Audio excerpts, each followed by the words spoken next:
Hello, everyone, and welcome. My name is Sophia Wardell, and today we have a very special guest, romance author Bethany Rosa. Bethany Rosa is an avid reader and the author of the romance novels Pursuit of Innocence and Dangerous Pursuit. Thanks for joining us today, Bethany. Thanks for having me. I appreciate it. We're so happy to talk to you, and I want to start by asking you about reviews and endorsements.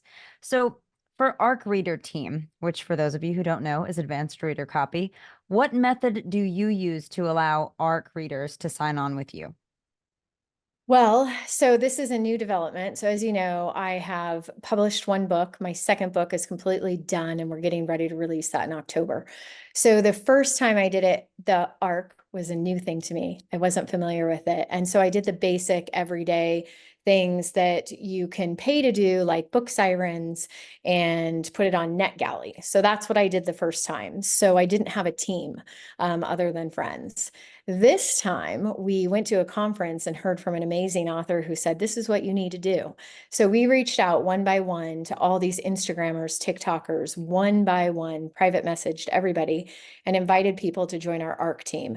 We also did paid ads on Facebook and Instagram and all of that to bring people to my website to sign up for the ARC team. And that's how we did it. And we're up to over 200 now. My goal is 300.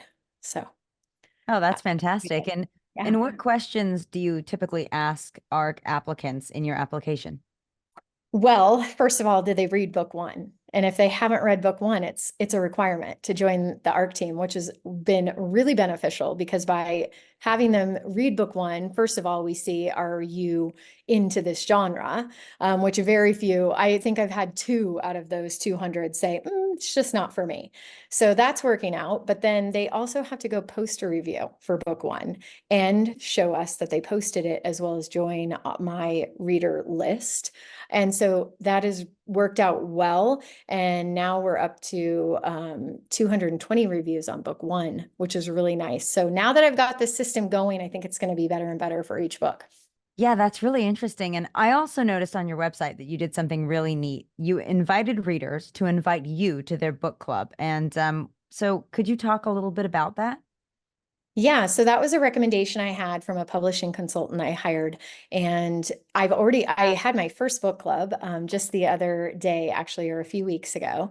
And what I think it does is it allows me one-on-one time with readers where I can ask, not just can they ask me questions, but I can ask them questions. Like, what did you think of this? What did you think of that? And you're getting real live feedback from people that may or may not have loved your book. Everybody did, I can safely say, but it's just fun to connect with your readers directly and have those one-on-one conversations. And then also from the book club, they get to know the real you, and they're more likely to leave a review, having you there, as well as just spread the word about you. So Exactly. Well, that's a great thing that you can do if you have the means and they're close enough, or you can fly over right. there because it builds those personal relationships and it gets you some great solid Completely. reviews. Are there any other ways that you've harnessed your reviews to land more great reviews and endorsements? Well, I think, part of me has noticed the higher my review number is getting, it's just compounding now. So where I was struggling to reach 50 and then 75 and then 100, all of a sudden I hit 150 and it was like, bam, everybody just, it just spiraled. And so I think it sort of happens like that. You struggle to get to those first ones and then you just get more. But in the beginning, I think it's really important to send your books to the professional review services, and it does cost money. But if you go to places like Blue Ink and Reader's Choice and Kirkus, paying money for the professional reviews, I think that's something that certain people look for, as well as bookstores. So it's important to have those. Well, Bethany, thank you. That was wonderful information on reviews and endorsements. You're welcome. Thanks again for having me. Lastly, where can our listeners find and connect with you? Yeah, so right on my website, bethanyrosa.com, and you can link to all of my social media. That's all the time we have for today. Thank you, everyone, for tuning in to today's interview with romance author Bethany Rosa. Be sure to check out our website for more videos. Wishing you all a fulfilling and successful writing journey.